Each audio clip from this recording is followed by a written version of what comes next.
بيبدأ الفيلم في مدينة جراند سيتي مع الأخين التوأم نمسيس وسامريتان، واللي بيكون عندهم قوة جبارة، ومن غير ما يقصدوا كانت قوتهم دي بتسبب أذى للناس اللي حواليهم. وبسبب خوف أهل المدينة من قوتهم قرروا إنهم يخلصوا منهم، وفي ليلة اجتمعوا قدام بيتهم وولعوا فيه، ومات أبوهم وأمهم، لكن الولدين خرجوا من وسط النار. وكبر الولدين وكبرت العداوة بينهم، وده لأن سامريتان قرر يدافع عن الحق والخير ويحمي الناس، أما نمسيس كره الناس وقرر إنه ينتقم منهم. وأثناء حرب الأخين مع بعض صنع نمسيس مطرقة خارقة عشان يقدر يقضي بيها على أخوه سامريتان، وبيقدر نمسيس يعمل فخ لسامريتان وبيستدرجه لمحطة الطاقة بتاعة المدينة. وبيخوض الأخين معركة كبيرة مع بعض بتنتهي بانفجار محطة الطاقة وموتهم هما الاتنين، لكن فضلت إشاعات في المدينة بتقول إن سامريتان قدر ينجو من الانفجار وإنه عايش في المدينة بين الناس لكنه متخفي. وبيمر على الأحداث دي 25 سنة، وبنشوف طفل في عمر المراهقة اسمه سام عايش مع والدته، وبيكون مغرم بالبطل سامريتان وشغوف جدا انه يعرف كل حاجة عنه، وبيكون مش مصدق ان سامريتان مات. وبيكون لسام جار عجوز اسمه جو، وبيكون شخص عايش في حاله ومالوش دعوة بحد، وبيكون سام مستغرب من افعاله. وفي يوم بيرجع سام من المدرسة بيلاقي ان صاحب الشقة اللي عايش فيها مع امه طردهم، وده لانهم متأخرين في دفع الايجار بسبب ظروفهم الصعبة. فبيقعد سام بره، وبيكون جو راجع من شغله، وبعدها بيعدي عليه صاحبه جيس، واللي بيعرف وقتها اللي حصل لسام وبيعرض عليه المساعدة. وبيروح الاتنين لمكان قديم مهجور وبيسرقوا منه كل الأسلاك اللي موجودة في الحيطة، وبعدها بيروحوا لعصابة معروفة في المدينة عشان يبيعوا لها الأسلاك، وبيكون رئيس العصابة دي اسمه سايروس. وبيكون سايروس بيحب نمسيس ونفسه يكون زيه. وقتها بيقابلهم رجالة سايروس عشان يشتروا منهم الأسلاك، وبيدوا لهم فلوس قليلة، وبيعرضوا عليهم يشاركوهم في عملية يعملوها وياخدوا فلوس أكتر. فبيرفض جيس لكن سام بيوافق، وبيروح معاهم سام للمحل اللي هيسرقوه، وبيقولوا له انت هتشغل صاحب المحل لحد ما احنا نسرق ورق اليانصيب. وبيدخل سام المحل وبيعمل نفسه مصاب عشان يلخم صاحب المحل، وبتدخل العصابة وبيقدروا يسرقوا كراتين ويهربوا، لكنهم بيكتشفوا انهم سرقوا كراتين شيبسي بدل اليانصيب، وبيفضلوا يتهموا سام ان هو السبب وبيضربوه، لكنه مش بيخاف منهم. فبيجي سايروس وبيوقفهم وبيعاقب رجالته لانه عارف انهم بيتهموا سام لانه الاصغر والاضعف، وبيكون معجب بسام لانه ما خافش من العصابه. وبيشوف كراسه سام وبيعرف انه معجب بسماريتان، فبيقول له انا بقى بحب نمسيس. فبيقول له سام ان نمسيس كان بيأذي الناس، فبيقول له سايروس ان الموضوع كله نسبي. نمسيس كان بيأذي اللي بيأذوه وبيقهر الاقوياء وبيذلهم، وسماريتان برضه كان بيأذي اعدائه لكنه كان زي الشرطه بيحمي القانون، لكنه ما بيقدرش يحمي الغلابة من الجوع. وبيقول له نمسيس مات لما أنا كنت في سنك، لكن دايما كان المثل الأعلى لينا. وبيدي لسام مبلغ وبيقول له أنت من دلوقتي بقيت معانا. وبعدها بيرجع البيت وبيلاقي أمه بتتخانق مع صاحب الشقة، وبيدي لأمه فلوس عشان تديها لصاحب البيت. وبيدخلوا شقتهم وبتسأله أمه أنت جبت الفلوس دي منين؟ فبيقول لها أنت ما سألتنيش لما أخدتي من الفلوس، بتسأليني دلوقتي ليه؟ فبتزعل أمه منه وبتسيبه وبتمشي. وتاني يوم بيكون سام ماشي في الشارع وبيقابله رجالة سايروس، فبيجري منهم سام وبيفضلوا يطاردوه. وبيكون جاره جو في أتوبيس وبيشوف سام والعصابة بتجري وراه، وبيفضل سام يجري منهم لكنهم بيمسكوه وبيضربوه. لكن فجأة بيظهر جو بيضربهم كلهم وبيطيرهم في كل اتجاه، ولما واحد منهم بيحاول يضربه بسكينة بيمسكها وبيضغط عليها بكل بساطة. فبيستغرب سام من اللي بيحصل، وبيقول لنفسه إن جاره العجوز جو أكيد يبقى سامريتان. وبياخد السكينة وبيرجع بيته وبياخد المنظار بتاعه بيراقب جو. وقتها بيشوف آثار جروح على ظهره، وبيفتكر الانفجار اللي حصل من مواجهة سامريتان ونمسيس، وبيتأكد أكتر إن ده سامريتان. وبيروح عند باب شقته وبيعرف إن اسمه جو سميث، وبيكون كاتب قايمة بأسامي الأشخاص اللي كان شاكك إن حد فيهم سامريتان، وبيختم القايمة باسم جو سميث. بعدها بنشوف سايروس وعصابته راكبين عربية شرطة ولابسين لبس شرطة عشان يعملوا عملية جديدة، وبيوصلوا لاسم الشرطة وبيرموا على الأمن قنبلة تعتيم بتعطل كل الأجهزة الإلكترونية وبتقطع الكهرباء عن المكان. فبيقتحموا الخزنة وبيكونوا بيدوروا على حاجة معينة، وبيلاقوا فعلا أقنعة سامريتان ونمسيس اللي كانت الشرطة محتفظة بيهم. فبياخد سايروس قناع نمسيس وبيدور على صندوق تاني لحد ما بيلاقيه، وبيكون فيه مطرقة نمسيس الخارقة، وبياخدها سايروس وبيكسر بيها قناع سامريتان. وعلى الناحية التانية بيروح سام لصحفي بيكون مهتم بقصة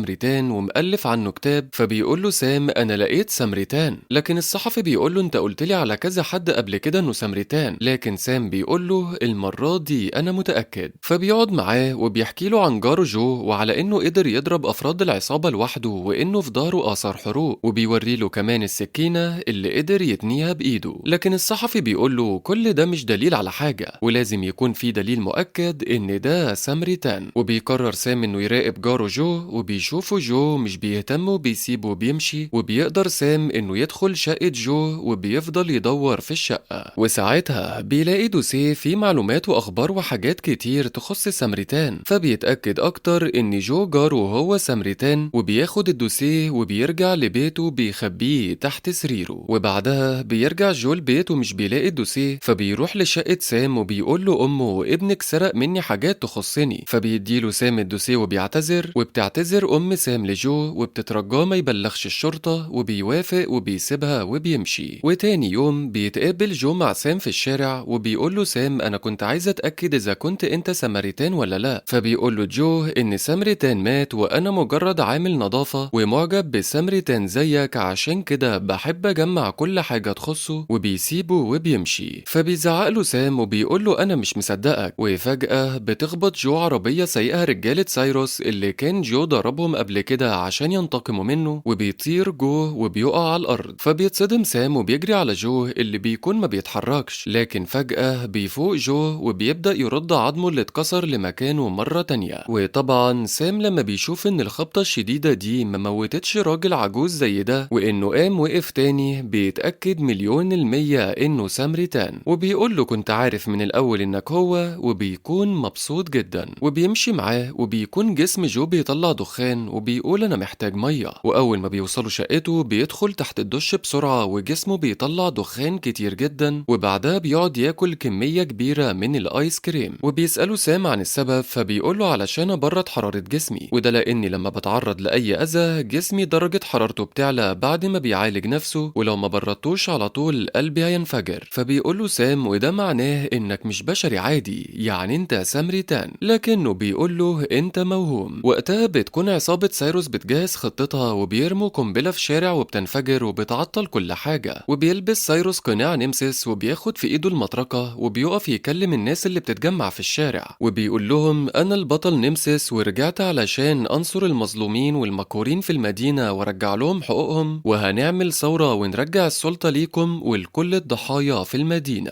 فبيفرح الناس بكلامه بيهتفوا له وبيلبسوا أقنعة زي قناع نمسس، وبيأمرهم انهم يبدأوا الثورة وينشروا الفوضى والخراب في المدينة وبيسمعوا كلامه. في الوقت ده بيكون جو نايم وبيحلم بالمعركة الأخيرة اللي حصلت بين نمسس وسماريتان، وبيصحى وبيشوف الأخبار اللي بتتكلم عن الخراب والفوضى اللي حصلت في المدينة، لكنه مش بيهتم وبيخرج عشان يروح شغله. وبيمشي سام وراه وبيشوفه جو وبيقول له أعمل إيه عشان تبطل تراقبني. فبيركبوا مع بعض الأتوبيس وبيقول له جو إنه شخص انعزالي وبيكره الاختلاط بالناس، وبيقضوا اليوم مع بعض. وبيكون واضح إن جو اتقبل وجود سام في حياته، ولما بيسأله سام عن قوته بيعترف له أخيرا وبيقول له أنا ما زلت قوي، لكن قوتي قلت كتير عن زمان لأني ما بقتش مهتم زي الأول. وبيسأله سام عن قدراته، فبيحكي له جو عن قدراته واللي كان بيقدر يعمله والمعارك اللي خاضها. وفي النهاية بيقول له أنا قلت لك عن حاجات كتير ما كانش ينفع تعرفها، لكن سام بيطمنه وبيقول له محدش هيعرف حاجة. وتاني يوم بيتقابلوا مرة تانية وبيطلب سام من جو إنه يعلمه القتال عشان يقدر يدافع عن نفسه، وبيبدأوا أول تمرين. لكن لما سام بيضرب جو إيده بتوجعه جدا لأن جسمه منيع وقوي بشكل مش طبيعي. فبيروح سام معاه لبيته عشان يحط له تلج على إيده، وبيسأله سام عن نمسس، وبيفتكر جو مواجهته الأخيرة مع أخوه وبيتنرفز من سؤال سام وبيطرده من البيت. وأثناء ما كان سام ماشي في الشارع بيقابل عصابة سايروس وبيعرض عليه سايروس يشتغل معاه مقابل مبلغ كبير، فبيوافق سام وبيركب معاهم العربية وبيروح معاهم المقر بتاعهم. وبيقول له سايروس مهمتك انك لما تشوف الشرطة جاية تصفر. فبيفضل سام واقف بره وبيوصل باقي افراد العصابة وبيكون معاهم واحد مكتفينه، فبيدخل وراهم سام عشان يعرف ايه اللي بيحصل. وبيكون الشخص اللي مكتفينه ده ضابط شرطة، وبيقول له سايروس انا دفعت لك عشان ما تبوظليش شغلي. وبنعرف ان سايروس كان عايز يفجر محطة الطاقة بتاعة المدينة، وان الضابط ده كان هيبوظ له الخطة بتاعته.